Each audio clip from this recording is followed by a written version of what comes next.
Well, John, thank you for taking the time to speak to us today.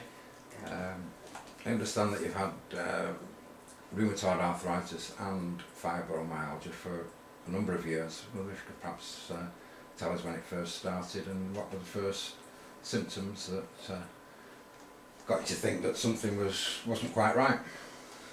First started in the winter, and that would be in 1991, and had pains in my hands, and nothing seemed to alleviate the pain, so I went to the doctor, and he had a look at my hands and did some blood tests, and was diagnosed with rheumatoid arthritis.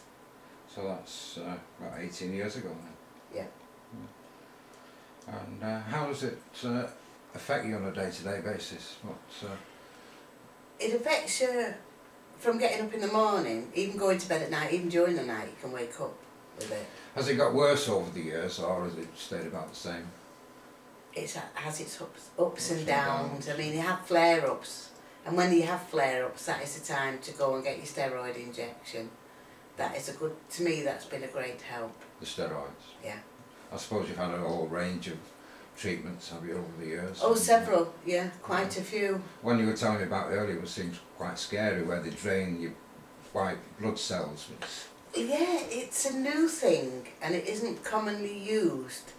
But because a lot of other treatments have failed for me, the doctor suggested that, the professor who deals with my arthritis, suggested that, and eventually that's what they did, because my arthritis is my white blood cells. That's the kind of the immune system. The immune system. That, breaks and down. yeah, it's a similar thing that they would do for other diseases, to get rid of the white blood cells and hope that the new ones that grow will grow good. Right, so they kind of, you had to go into hospital for that, and what?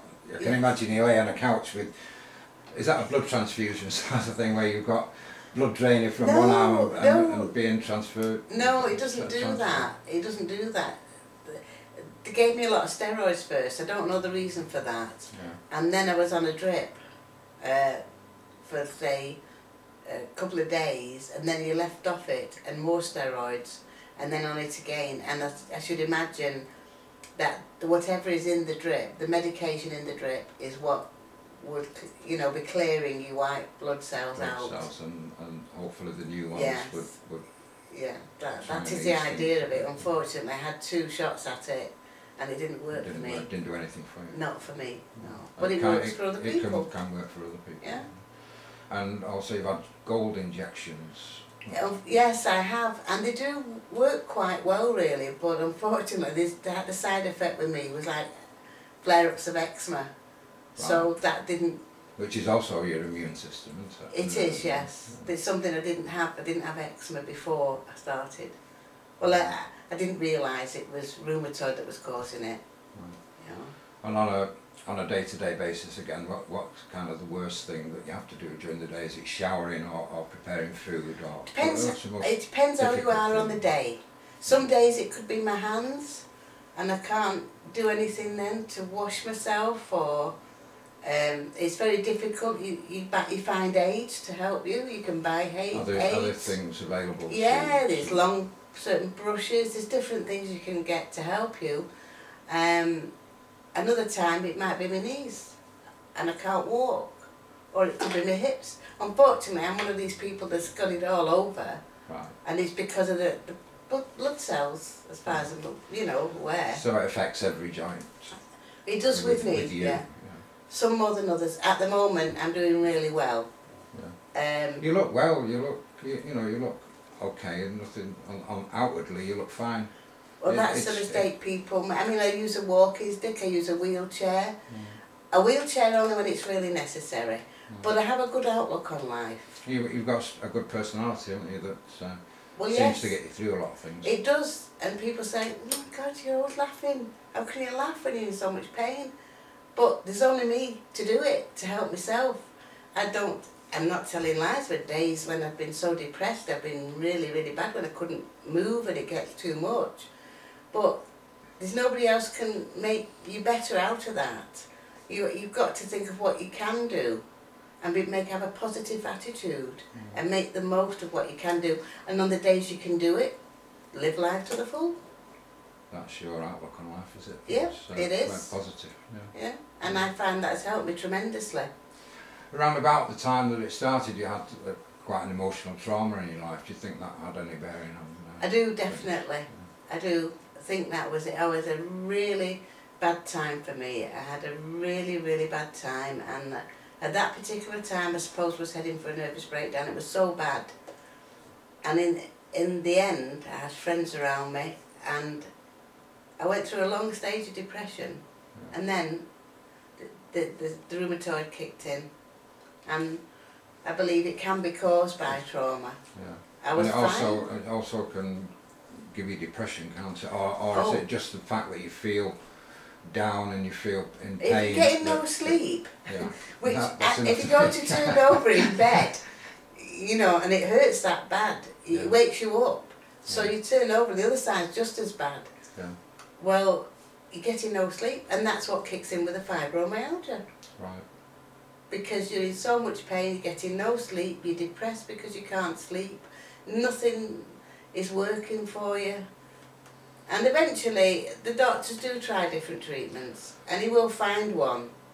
That, they keep coming up with different ideas. Yeah, and I have tried several different kinds, and they do find one eventually that helps one person more than it would help another. Yeah. And if it's good, you have to stick to it, really. And there's no cure as such, is there? So are you going to stay the same as you are now, or do you think you're going to get worse as you get older? Well, you can't really say, because I asked the doctor for a prognosis, and they actually told me, regarding rheumatoid arthritis, no two people are the same. I know people that are walking about and in 6 months are bent over and crippled, didn't even know they had it. I was very, very fortunate to be diagnosed early on and treated from day one. That's an important thing, isn't it, that you get treatment quickly? Yes, it is. So, even if it's not that, so be it. But if it is, get in there. So you'd suggest that anybody watching this would and if they suspect that there's something not right, that they go and see the doctor? I would. And get, I would advise that, and that is one of the things that's helped me along. Because I was fairly young when I started with it. I mean, the disease itself, children can get it. It's not an age thing, is it? It's not an age thing. It's right across the board. Right across the board. But. So what are your hopes for the future then? You just well, every day is a new day. Yeah. Every day is a new day. You wake up, you feel good. You see the sunshine makes you feel better. That again is your positive outlook, isn't it? Well, yeah, and I mean, I went through a period of 3 years where I couldn't drive my car because I couldn't move. But now I'm driving again, you know, I absolutely feel wonderful. Yeah. And that makes me want to do more, make more of an effort with my appearance, you know, and I'm feeling good. Because it does make you really depressed. And if you can get on top of it from day one and realise that it is up to you, you know, do what you can to help yourself. Look, be positive. Don't be downhearted about it. Right. You know, and that's my philosophy on it, and it has helped me tremendously over the years. I can see that. Well, thank you very much for talking to us. It's been a pleasure. You're welcome. Thank you. I hope it helps somebody else.